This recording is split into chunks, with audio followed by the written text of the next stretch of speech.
este tema con ustedes. Mi nombre es Oscar Gutiérrez, soy ingeniero civil y también soy revisor estructural. Y desde ese, digamos, mi enfoque está visto desde ese punto de vista, de lo que es la revisión estructural, de lo que es el análisis estructural y los planos estructurales que yo debería hacer en el momento, y pensando siempre en cómo justificar la estructura de las construcciones de palos de paja. ¿Ya? Ese es mi, digamos, el interés en participar en esto y investigarlo y conocerlo y llegar a los conocimientos de ustedes. Voy a partir la presentación, digamos, que tiene que ver con el comportamiento de la estructura. Puede ser un tema un poco complejo para algunos, pero la verdad que voy a tratar de simplificarlo al máximo. Nosotros estamos inmersos, como en nuestro país está inmerso en digamos, dentro del planeta, en una zona que es altamente sísmica. Ya nos hemos dado cuenta hace un poco tiempo atrás de que existen los terremotos y que los terremotos son fuertes y que producen daño. Y esos daños se producen principalmente por el movimiento que se genera en el suelo. El movimiento del suelo está inducido por la interacción de la placa sudamericana y la placa de Nazca. Lo hemos escuchado muchas veces. Una placa se mete por debajo hasta que la placa superior se suelta en relación a la que está entrando y se produce el movimiento. ¿Ya? Los movimientos del suelo son movimientos aleatorios. El movimiento del suelo es un movimiento aleatorio. Y esos movimientos aleatorios de la base nos generan movimientos en altura. Esos movimientos en altura son movimientos acelerados. ¿Ya? La aceleración del suelo se transmite en una aceleración que se genera en cada uno de los niveles del piso. Perdón, en cada uno de los niveles de la estructura. ¿Qué niveles pueden ser esos? Pueden ser los niveles del entrepiso, la losa en un edificio de varios pisos, o puede ser la techumbre en el caso de una estructura de un piso. ¿Ya? Aquí se pueden ver las distintas fuerzas que se generan en la altura a partir del movimiento que se genera en la base. ¿Ya? La relación en la ley de inercia, la fuerza es igual a la masa por la aceleración. ¿Ya? Conociendo la aceleración del suelo, nosotros podemos conocer qué aceleración toma cada uno de los niveles superiores. ¿Ya? De ahí, entonces, que obtenemos la fuerza. En nuestro caso habitual, las viviendas de las que estamos tratando de hablar son principalmente un piso, por lo tanto, la fuerza, el corte basal, que se llama, que se genera en la base, se transmite en la fuerza, en este caso, del nivel superior, que sería la techumbre. El peso sísmico, la masa que veíamos en esa ecuación, también se conoce normativamente como el peso sísmico, que tiene que ver con todo lo que tributa de una cubicación. Simplemente se calcula cuánto pesa la estructura y se le agrega lo que se llama un porcentaje de los sobrecargos. De esa manera se obtiene el peso sísmico. Todos estos cálculos de análisis sísmico están dados por la norma NSH 433. Esa norma está vigente, ha tenido algunas modificaciones después del terremoto, pero es una norma que está vigente. Bien, ya conocemos entonces la masa. Sabemos que la fuerza, masa por aceleración. Entonces la aceleración. La aceleración se traduce en este análisis sísmico a través de lo que se llama el coeficiente sísmico. Este coeficiente sísmico tiene que ver con cuánto de la aceleración del suelo se traduce en la aceleración de la estructura. Y este valor depende de la ubicación geográfica, por ejemplo, y de las características del suelo. Hay suelos más blandos, suelos rocosos, suelos más duros. Dependiendo de las características del suelo, entonces la respuesta va a ser amplificada o va a ser la misma que trae la roca. Y hay un factor que es súper importante, que es el factor de reducción de la respuesta, el factor R. ¿Ya? Nos vamos a concentrar principalmente en lo que es la ubicación y el factor de reducción de la respuesta. ¿Ya? Estamos hablando aquí de la zona de Temuco. Aquí tenemos un mapa. En ese mapa tenemos la zona costera. La zona costera es donde se produce la interacción entre las placas. Debajo de la costa, digamos, se produce esta interacción y se produce el movimiento desde la costa hacia el interior del país. Chile está dividido en tres zonas: la zona 3, la zona 2, la zona 1. Temuco está en la zona 2, por lo tanto le corresponde una aceleración igual a 0,3. En la zona 3 le corresponde una aceleración igual a 0,4 G y en la zona 1 le corresponde una aceleración igual a 0,2 G. ¿Ya? Sí. El factor de modificación de la respuesta. Entonces teníamos que la característica del suelo, la ubicación geográfica y el factor de modificación de la respuesta. Y este factor es un poco complejo de entender, pero en el fondo tiene que ver con la capacidad de la estructura de incursionar en lo que se llama el rango elástico, rango plástico o inelástico. Cuando una estructura de hormigón es atacada por el sismo, se producen agrietamientos y ese agrietamiento disipa energía. Cuando una estructura de acero, por ejemplo, también es sujeta al movimiento sísmico, esta estructura sufre deformaciones. En algunos casos puede sufrir pandeo, pero todas esas deformaciones también disipan energía. Si hay una casa de madera o una estructura como esta se va a mover, y va a crujir, y va a sonar, y va a disipar energía. Esos son movimientos, son disipaciones que se llaman disipaciones dúctiles. En el caso, por ejemplo, de los ladrillos, si ustedes ven una construcción de albañilería, van a ver que la forma de disipar energía es mediante una tremenda grieta diagonal. Eso es un comportamiento de tipo frágil, ¿ya? Entonces, dependiendo de esta posibilidad de incursionar en el rango inelástico de la mayor o menor capacidad de disipar energía, es que nosotros vamos a tener variaciones en el R, en este factor de modificación de la respuesta. Y aquí nosotros tenemos, esta también esta habla de la NSH 483, la de cálculo sísmico, tenemos que para cero, y para hormigón, nosotros tenemos un factor 7. ¿Qué quiere decir esto? Que nosotros la acción sísmica la dividimos por 7. ¿Ya? En el caso de la madera, la acción sísmica la dividimos por 5,5 y nosotros vemos que estos valores son bastante grandes en relación a los que están acá abajo. La albañilería, tanto confinada armada, tiene solo un valor de 4. ¿Por qué? Porque tienen un comportamiento frágil, o sea, se pueden agrietar de manera importante. Y el problema que tenemos es que los fardos no aparecen en esta tabla. Ese es el problema principal del diseño con fardo de paja, que no aparecen en esta tabla. O sea, cuando uno hace la memoria de cálculo, cuando hace el cálculo estructural, no existen parámetros para verificar. Y como revisor estructural, en mi caso, si me llega una estructura que no está en esta tabla, yo le voy a aplicar un factor R igual a 2. Por lo tanto, la acción sísmica la voy a dividir por 2. Y eso es mucha carga. Sin embargo, no todo está perdido. ¿Por qué? Me estoy adelantando. ¿Qué hacemos entonces? Existen dos alternativas. Una es considerar que la estructura resistente es de madera, que es lo que está haciendo Juanjo en su construcción, y que el fardo actúa solo como relleno. ¿Ya? En este caso, nosotros podríamos considerar R igual a 5,5 porque la estructura es de madera. Y el diseño de la estructura de madera se hace con la norma NSH 1198, y ahí están todos los parámetros para designar vigas, pilares, el elemento de madera que va. La alternativa 2 es considerar que el fardo es un elemento estructural, entiendo que es el que se llama el sistema Nebraska, pero en este caso nosotros deberíamos considerar el R igual a 2, que según la tabla anterior está como otro material que tampoco, o otro material cualquiera. El problema es que no existe un código de diseño, ¿ya? No existen las resistencias que tienen los parámetros de resistencia, por ejemplo, de resistencia a compresión o de resistencia al corte, que son los datos importantes para verificar hacer un diseño estructural. El cálculo en madera, se conoce como les decía anteriormente, pero el cálculo estructural en fardo de paja es un tema pendiente. Y los parámetros, la determinación de esos parámetros requieren de mucho ensayo. Los principales, como les decía, los parámetros a determinar son la resistencia admisible de compresión y la resistencia admisible del corte.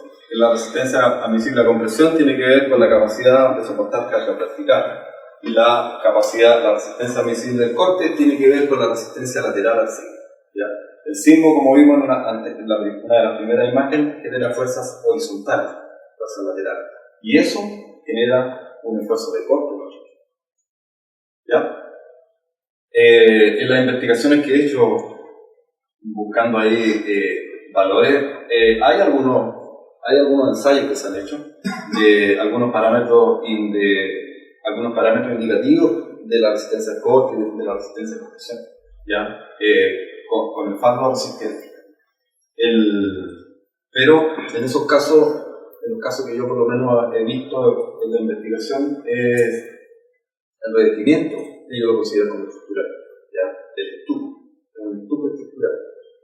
puede ser arcilla, pero puede ser arcilla o cemento, pero el tubo pasa a ser el elemento de resistencia al corte. Aquí encontré un artículo en esa revista, Magazine de Estructura del 2012, que tiene algunos valores de resistencia al corte. Y aquí salen algunos, digamos, el tipo de revestimiento: suelo cemento, arcilla, limo, cemento con limo, cemento sólido. Y acá entrega algunas propuestas de resistencia al corte de eso, ¿cómo se llama? De eso, con esos materiales. ¿Ya? Ahora, estos valores no están validados acá en Chile. Por lo tanto, hay que adecuarlo también a las características del suelo. Los suelos, las arcillas varían de un sector a otro. Los contenidos de arena o de árido de uno o el mismo contenido del índice de toxicidad, qué sé yo. Las arcillas tienen una gran gama de características. Hay arcillas que no reaccionan con el agua, otras sí reaccionan con el agua, unas que se hinchan, otras que no, qué sé yo. Entonces, estos antecedentes, si bien nos dan una idea general de lo que pasa con el tubo, hay que validarlo. Y esa yo creo que es una de las tareas que tenemos que hacer como red, el buscar los valores que finalmente hagan válidos estos cálculos. Bien, en cuanto a la demanda sísmica, ya nosotros tenemos que las fuerzas laterales dependían de la masa y de la aceleración. La aceleración nosotros la podemos controlar o la podemos calcular en base a leer, pero la masa tiene que ver con el peso propio del eje. Y aquí tenemos una ventaja importante del fardo de paja. La densidad del fardo es aproximadamente 110-120 kilos por metro cúbico. Entonces, si nosotros comparamos esa densidad con el hormigón, con la madera, con la tierra, incluso para el caso del adobe, vemos bastante ventaja. Fíjense que la madera tiene una densidad seca más aproximada de 550 kilos por metro cúbico. La albañilería, 1750, el hormigón 2500 y la tierra, o podría ser el adobe, por ejemplo, tiene que andar del orden de los 1800 kilos por metro cúbico. Si nosotros hacemos una cubicación de los muros, tenemos que el muro de fardo de paja, considerando estuco por ambas caras, nos da una carga de 44 kilos por metro cuadrado. El muro de albañilería 382 con estuco, un tabique de hormigón armado del orden también de los 380, un tabique de madera 25, súper lindo. Pero el fardo de paja también entrega una carga un peso bastante bajo, ¿ya? Entonces podemos ver que el peso sísmico asociado a una casa con fardo de paja es muy bajo, ¿ya? Y eso a nosotros nos indica que la fuerza lateral también va a ser baja. Por ejemplo, veamos ahora el cálculo del coeficiente sísmico. Estamos en Temuco, zona 2, aceleración a 0G, 0,3, coeficiente de importancia ahí, 1 para una vivienda, y un suelo tipo 6, que es un suelo medianamente denso. El coeficiente sísmico se calcula según la MSH483 mediante esta fórmula. Hay algunos parámetros que tienen que ver con el suelo, el factor de modificación de la respuesta, la aceleración basal, T' y N son parámetros del suelo, en este caso un suelo tipo 6. Si el sistema resistente es fardo, tenemos entonces que el R igual a 2, por lo tanto el coeficiente sísmico de cálculo, ojo, es 19 veces el peso de la estructura. Sin embargo, existe el límite máximo asociado al R igual a 2, nos indica que el coeficiente sísmico o la aceleración, el símil de la aceleración es 0,32. Si el sistema es madera, nosotros tenemos el sistema resistente del fardo en madera, tenemos una R5,5 y podríamos calcular con un coeficiente sísmico de 0,14. Aquí tenemos 0,32 veces el peso de la estructura como fuerza lateral y aquí solamente tenemos 0,14 veces el peso de la estructura como fuerza lateral. ¿Ya? Ahora, mi opinión, por el comportamiento frágil de la pisadura y el agrietamiento de los estucos, nosotros creo yo que deberíamos asimilarlo a la albañilería, que tiene un factor R igual 4, porque tampoco es gracia que en la construcción se nos agrieten los estucos. Está claro que son de barro, que se pueden reparar, pero creo que no es la idea, ¿ya? Y en ese caso el coeficiente sísmico máximo sería C igual a 0,191, ¿ya? Bueno, eso ya lo he dicho varias veces. El coeficiente sísmico define la fuerza lateral y esta fuerza tiene incidencia tanto en los arrastramientos laterales diagonales o bien en el cálculo de la fundación. Los arrastramientos que pueden ser arrastramientos diagonales, madera, cables, mallas, qué sé yo, tiene que controlar también las deformaciones laterales. Entonces, si el sistema estructural es madera, nosotros tenemos que proveer elementos de madera u otro elemento diagonal que nos controle las deformaciones, porque supuestamente el fardo no contribuye a la resistencia lateral. ¿Ya? Nosotros no podríamos justificar en este momento que el fardo confinado ayuda a la resistencia lateral. No tenemos. Entonces, ahí dice, mientras no se define el fardo como elemento estructural, no podemos ocupar estas características. Ya. La estructura tradicional con madera como elemento de pilares. Hay una foto de cómo se utiliza y Juanjo también mostró otros fantasmas. Pero este sistema a nosotros nos podría, y es la opinión que tengo yo y es lo que me interesa investigar, es que si nosotros tenemos una estructura en la cual tenemos pilares, elemento de madera, y tenemos una viga superior de madera, esto es muy similar a un sistema de albañilería reforzada. Nosotros tenemos el pilar de hormigón y la cadena. Y la albañilería reforzada hay, muchas maneras de modelarla, pero una de ellas es lo que se llama la diagonal de compresión. Cuando se produce la fuerza lateral, en este punto impide, a través de esta diagonal, impide que haya un gran desplazamiento. Ahora, mi experiencia en una construcción que estoy haciendo es que los fardos quedan totalmente confinados dentro de estos elementos de madera. Quedan, incluso en mi caso yo lo metí a presión. ¿Ya? Por lo tanto, esta diagonal, este puntal en construcción, yo lo he visto funcionar. Mi casa se movía entera. Después de colocar los fardos, se acabó el movimiento. Entonces, hay una componente aquí del puntal en construcción. Pero también existe otra alternativa y que tiene que ver con la forma en que se hace el revestimiento. En mi caso, yo ocupé revestimiento de arcilla y ese revestimiento de arcilla lo estructuré con malla de gallinero de la más simple. Sin embargo, también nosotros podríamos ver que esa malla de gallinero, al estar totalmente clavada en los pilares, clavada en la base y clavada en la solera superior, podría trabajar también como elemento de construcción. Entonces tendríamos el puntal de compresión y podríamos tener la diagonal de tracción. Vale, con el caso con la malla. Ahora, aquí nosotros, ¿qué es lo que veo yo? Que podríamos prescindir de la necesidad de colocar arrastramientos de madera en el caso de darle a las diagonales la labor de la resistencia.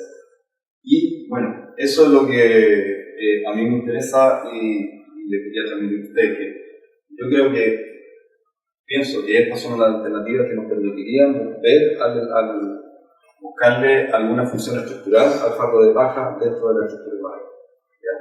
Y bueno, eso es lo que tenía preparado para ustedes y espero que les haya gustado. Así que muchas gracias.